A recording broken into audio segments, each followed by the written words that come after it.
ఎప్పుడైతే ఇదే యుద్ధం జరిగినప్పుడు లాల్ బహదూర్ శాస్త్రి గారు చెప్పారు, జవాన్ ఎంత ముఖ్యమో కిసాన్ అంత ముఖ్యము, కిసాన్ ఎంత ముఖ్యమో జవాన్ అంత ముఖ్యము ఈ దేశానికని.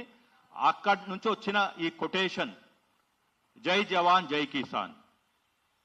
కానీ ఈ దేశము రోజు యుద్ధం చేయదు, మన సైనికులు రోజు యుద్ధ పోరాటం చేయరు, కానీ వాళ్ళకు అన్ని ఫెసిలిటీస్ ఉన్నాయి. ఇది గమనించాలి.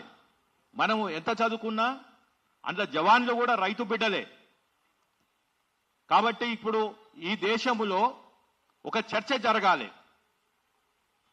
స్లోగన్ జై జవాన్ జై కిసాన్ అనేది, జవాన్ ఎస్ బానే ఉంది, but what happens to Kisan?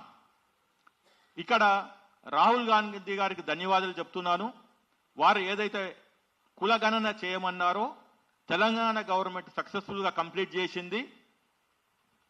మళ్ళీ ప్లస్ ఎస్సీ వర్గీకరణ అది కూడా తెలంగాణ గవర్నమెంట్ సక్సెస్ఫుల్ కంప్లీట్ చేసింది. కాబట్టి కాంగ్రెస్ పార్టీకి రాహుల్ గాంధీ గారి ఆధ్వర్యంలో ఏర్పడిన రేవంత్ రెడ్డి సర్కార్కి కృతజ్ఞతలు తెలుపుతున్నాను. మళ్ళీ మా యొక్క వినపి ఏంటిదంటే, ఈ దేశంలో ఇప్పటి మటుకి క్యాస్ట్ బేస్డ్ రిజర్వేషన్స్ ఉన్నాయి. నేను ఇది చాలా మందితోటి చర్చిస్తే, ఫార్మర్స్కి రిజర్వేషన్, రైతులకు రిజర్వేషన్ అంటే అది సాధ్యమా, అది అవసరమా, ఇలాంటి ఒక ఫస్ట్ మనకే ఒక సందేహం ఉంది. మనం రైతు బిడ్డ